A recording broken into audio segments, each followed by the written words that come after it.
YouTube. It's another episode of whatever this is that I do, bro. I don't even know what I'm doing. I don't even know if my AirPod are my AirPods connected? I don't even know, man.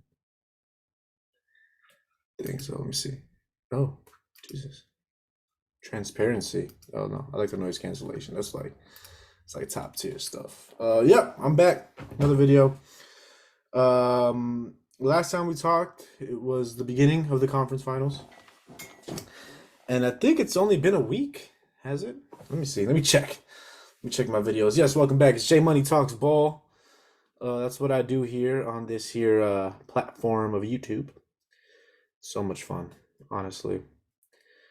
I have no idea what I want to do with my life, bro. Like honestly, like I I have a job and it's cool.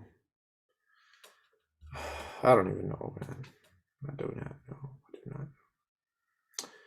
I'm depressed. All right. Well, I got no views on that one. Yeah, or the one before that one. Why do I do this? I don't know. Whatever. What was I gonna say? Yeah, a lot of stuff has happened. I think this is why I don't get any views because I'm really bad at this. Like I am at a lot of other things, to be honest. But what can you do? And I think this is like my gateway. Like I'm telling random people that don't know anything about me, about my life, and it's great because none of you can say anything to me that will either make me feel better or make me feel worse.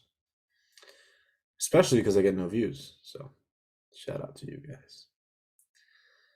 Anyway, I don't really care about views. I'm just doing this for fun. So, with that being said, ladies and gentlemen, or my non-viewers, some stuff happened around the NBA that I would like to discuss. Why? Because both teams that we thought might actually have a chance in Boston and Miami were down 3-0.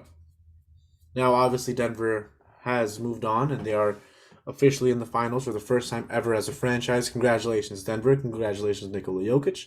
Congratulations, Jamal Murray, Michael Porter Jr., and Mike Malone. The big three, I guess you can say, of that team.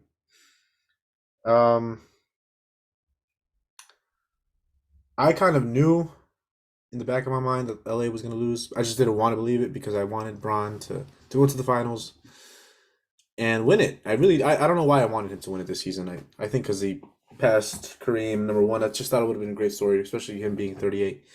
Then he comes out with those news talking about whatever. But let's talk Denver because Denver's the one that won. No one cares about the Lakers right now. They're out of the playoffs. They're out of the.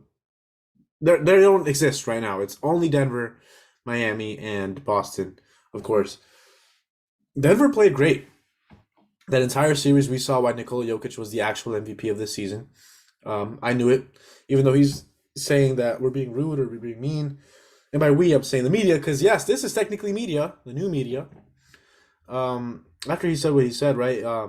There was mean saying that stuff about Joel Embiid that he shouldn't have won it. The truth is, Jokic should have won this MVP, and we all know it. So the fact that he didn't is just blasphemy. But politics of the NBA, that's all you can say, right? With that in mind as well, though, you got to look into the other cats on the team. Jamal Murray was balling. He was cooking. Especially in the first half. Well, he had like a bad first half or bad three quarters, then he popped off in the fourth, and then a good first half and a mediocre second half. I don't know. In the end, they won it because of those two guys mainly. But let's not discredit these other guys. KCP going on a couple runs himself against his former team LA that traded him away for Russell Westbrook, who's not on the team at all anymore. It was poetry at its finest. He really played really, really well against this Lakers team. A lot of the times I felt like he was open and should have got the ball, especially with Jamal Murray in the fourth quarter. He was just dribbling and dribbling and dribbling and dribbling and dribbling and dribbling, giving it up to Jokic, who made contested jumpers just like it's effortless. Yeah, KCP balled out. Bruce Brown, the guy that my Nets let go for no reason. He really could have helped us out this season, but he ended up going to Denver, and now he's gonna get a pretty big payday somewhere else. And Aaron Gordon, who had a okay series. I'm gonna say that because offensively, especially from the 3 point line, it was just atrocious. It wasn't until that fourth game where it was like, okay, like he might be back to normal. He's on a high right now, right? But with that being said, Aaron Gordon overall was playing great defense on some of the best players, like guarding the opposing team's best player. In this case, against LeBron, who is 38, who had a foot injury, but still he held his own, and I think that's super important. And I get it, the Lakers are trying to attack Jamal Murray, but who's the one that got the stop at the end? I know they're crediting Aaron Gordon, but we all know it was Jamal Murray who stripped that ball away from Braun and inevitably costed the Lakers to potentially go into overtime against the Nuggets, where they probably could have won and prolonged the series. But they did not, obviously, because of Jamal Murray's defense. Aaron Gordon's amazing defense throughout the series. Even Jokic is playing solid, doing little flappy hands, little jazz hands on defense against LeBron. And just everybody playing their role to perfection.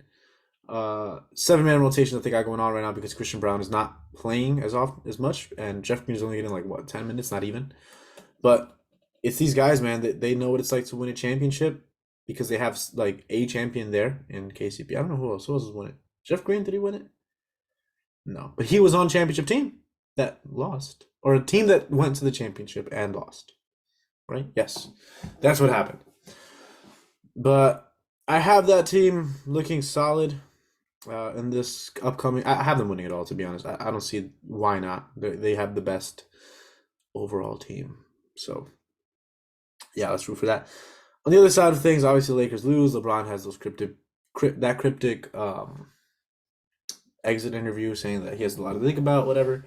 It's just a way of telling the Lakers that they need to sign Kyrie or they need to sign competent players or trade for somebody. I don't know what they're going to do.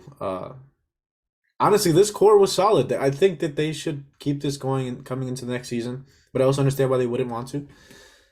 If Kyrie is available, you're going to go after Kyrie. You're going to go after the best players, and the rest of the roster you're going to fill out with complementary pieces, which I believe you can find. But the fact that you're good, let's say hypothetically you pay Kyrie, you have to get rid of that Jerry Vanderbilt contract. You have to get rid of D'Lo, and you have to let Austin Reeves walk. Right? Am I wrong in that? I don't know if I am. I doubt it, because you're paying LeBron like damn near 46 something million. Kyrie would be getting around 36 to 40, around that range, I believe. Maybe just like 36. And AD is making about 32. That's a lot of money. That's like $100 million for three guys, and then that's like basically your whole salary cap. So they have a lot of question marks this offseason, and I do believe that they can figure that out. But they're out of the playoffs, so who cares about them right now? On the other side, Boston won that game against Miami, where they were down 3-0, and they won it in Miami. Grant Williams got that block on Jimmy. Good for him. But I still believe Miami's got it. I don't know what it is. But look, Vegas doesn't. Vegas believes in Boston for some reason. They're going to be the first team to ever come back down 0-3 in general. No team has ever come back down 0-3. Not in any round, not in any fashion the way that these guys have. So I don't think it's going to happen this year. I don't think it's ever going to happen, to be honest. But if it does happen, then, well, screw me, and I guess Boston against Denver. And the NBA doesn't want this. The NBA doesn't even want Denver in there. They tried so hard to get the Lakers there, but it did not work. So sorry, NBA script writers. Takeaways from Boston and Miami overall. Jimmy Butler is clearly the best player on both teams. But the second best player has been Bam Adebayo by a landslide. Jason Tatum has been very inconsistent. Jaylen Brown, no. You're averaging what, like 15 points per game? And you're the second highest paid player, potentially. And probably the second best player on your team, and you're averaging that. Malcolm Brogdon isn't doing crap. Marcus Smart isn't doing crap. Al Horford isn't doing crap. Robert Williams is doing solid. All right, nothing crazy. Derek White, okay. Grant Williams, for some reason, is getting minutes. I don't understand that. But I get it. They need bodies, whatever. But this team should be a lot better. They should have been smoking Miami right now, but they're not. Maybe Bam is just more athletic than Robert Williams and Al Horford, but even with that being said, I mean, it's just pathetic the way that they're losing to guys that went undrafted. You guys are top picks in the NBA, and you guys are losing to Duncan Robinson, Gabe Vincent, Max Strus, and Caleb Martin. Like, this is not a good look for Boston, and they're gonna have a lot of question marks. And don't just blame the coach. It is 100% not only on the coach. It is on the players as well. Specifically, your two stars, Jalen and Jason. They're what, 24, 25, or 25, 26 respectively.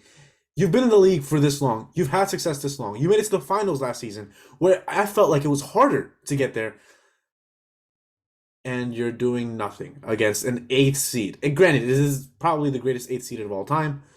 With that being said, they're still the eighth seed. They had to go through two play-in games.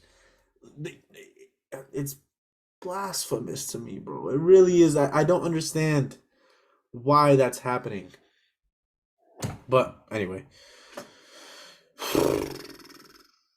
with that being said, I don't believe in any team. If I'm being honest. Whoever advances, I don't think they're beating Denver. I think Denver's just on one right now. And this break they're gonna have is just gonna. Oh man, I have no idea what to expect. Except for greatness from Jokic. Jokic is that good. That's for me, man. I don't know. I'm going through like a little rough patch right now. I have a couple interviews going on, and my head hurts, man. I'm tired. But that was it. That's my video for tonight, and obviously no one's gonna watch it, but that's okay, because I watched them, even though it says 0 views. But I watched them. I don't watch them. Peace.